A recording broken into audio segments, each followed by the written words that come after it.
جم جائیں، ان پر فرشتوں کا نزول ہوتا ہے، نہ کوئی غم کرو نہ خوف، خوشیاں مناؤ جنت کی جس کا تم سے وعدہ کیا گیا تھا۔ اللہ کی ربوبیت پر اطمینان جب انسان کو ہو جاتا ہے، میرا رب اللہ ہے، ربی اللہ، انسان کے لیے نہ کوئی کھٹکا، نہ کوئی خطرہ، نہ کوئی خوف، نہ کوئی حزن۔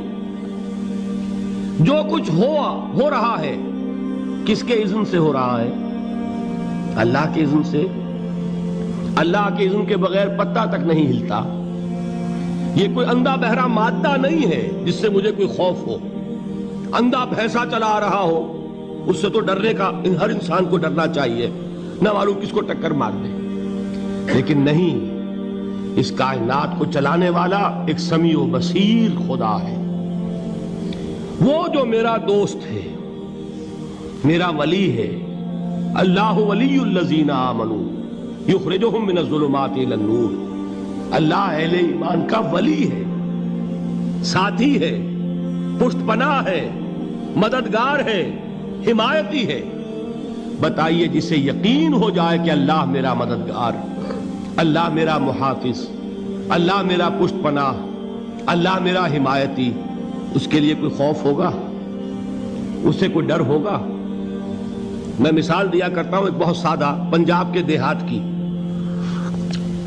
وہ بڑا چودھری ہے اور کوئی غریب کسان ہے۔ اس غریب کسان کے جانوروں کو ہر وقت اندیشہ ہوگا چوری کا، کوئی میری بھینس کھول کر نہ لے جائے، کوئی میرا بیل کھول کر نہ لے جائے۔ لیکن جس کے بارے میں یہ سب کو معلوم ہو کہ وہ جو بڑا چودھری ہے وہ اس کا دوست ہے، اس کی بچیا کو کوئی خوف ہوگا؟ اس کی بھینس پر کوئی ہاتھ ڈالے گا؟ اسے کوئی اندیشہ ہوگا؟ نہیں۔ کیوں؟ کہ وہ بڑا چودھری، بڑا اس کا یہاں کا سردار، جاگیردار، سب کو معلوم ہے وہ میرا دوست ہے، کوئی میرے خلاف اقدام نہیں کر سکتا۔ اس دنیا میں یہ چھوٹی سی بات اگر آپ کے دلی اطمینان اور سکون کا باعث بن سکتی ہے تو ذرا تصور کیجئے۔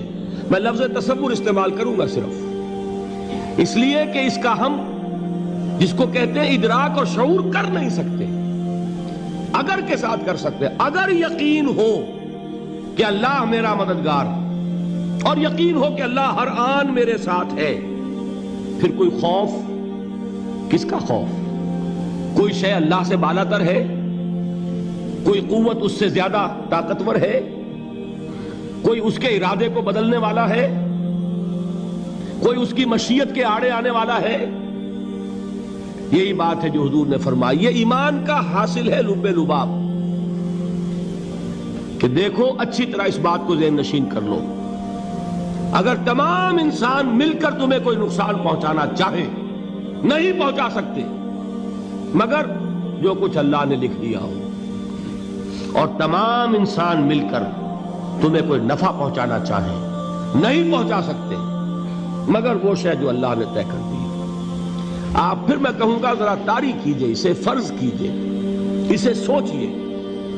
اگر اس حدیث پر ہمارا دل ٹھکا ہوا ہو تو کسی سے ڈر ہوگا؟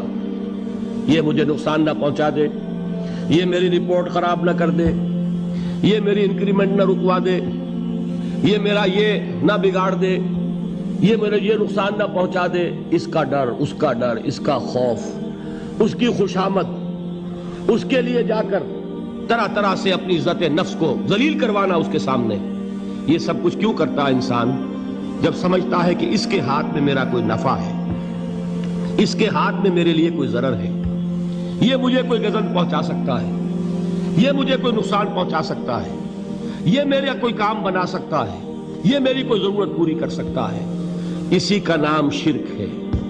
جہاں آپ نے یہ سمجھا کہ غیر اللہ کے اندر کوئی طاقت موجود ہے، وہی شرک ہے۔ بتوں سے تجھ کو امیدیں، خدا سے نومیدی، مجھے بتا تو صحیح اور کافری کیا ہے؟ شرک تو یہ ہے جس پر بھی تمہیں یہ خیال ہے، کلمہ ہے یہ کلمہ سوم، لا حول ولا قوت الا باللہ، ذرا اس پر دل کو کبھی اگر آپ تصور کریں، پھر فرض کریں، دل ٹھک جائے اس پر، کوئی طاقت نہیں۔ یہی بات تھی جو شیخ عبد القادر جیلانی رحمۃ اللہ علیہ نے اپنی وصیت میں اپنے بچے سے کہی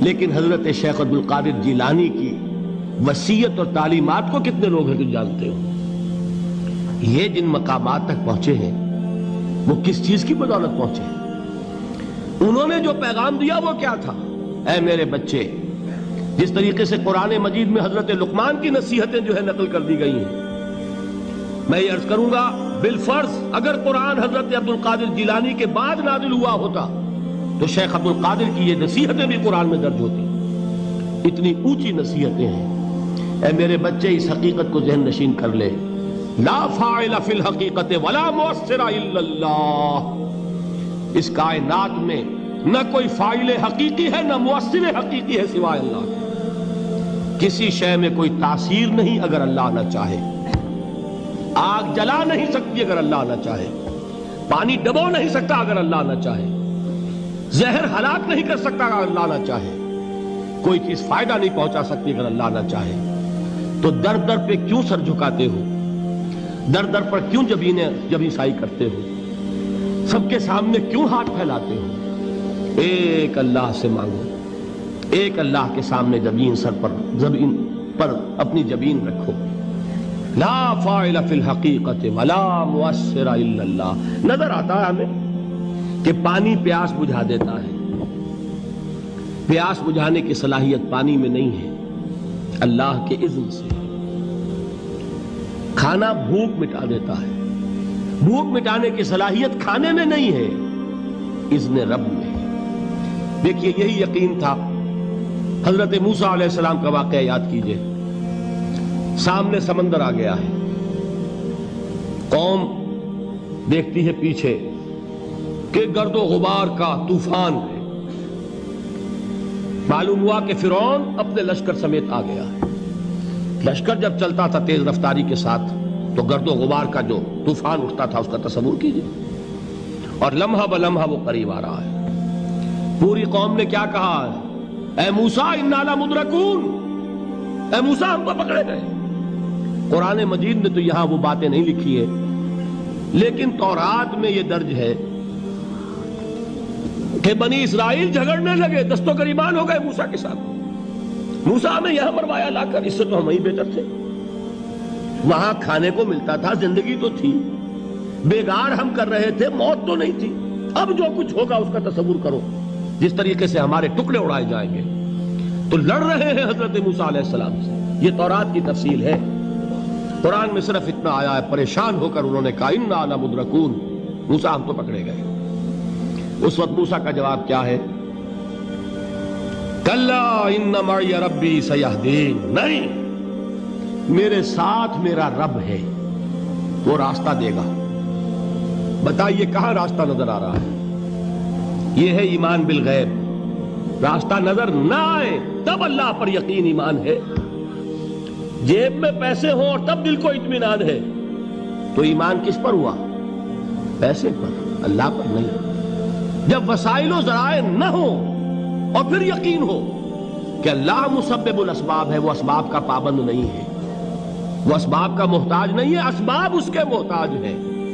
اگر یہ یقین ہے تو اللہ پر ایمان ہے، یہ نہیں ہے تو تمہارا ایمان اسباب پر ہے، وسائل پر ہے، ذرائع پر ہے، مادیات پر ہے، اللہ پر نہیں۔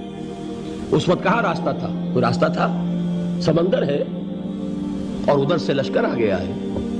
کلا ان معی ربی سیہدین۔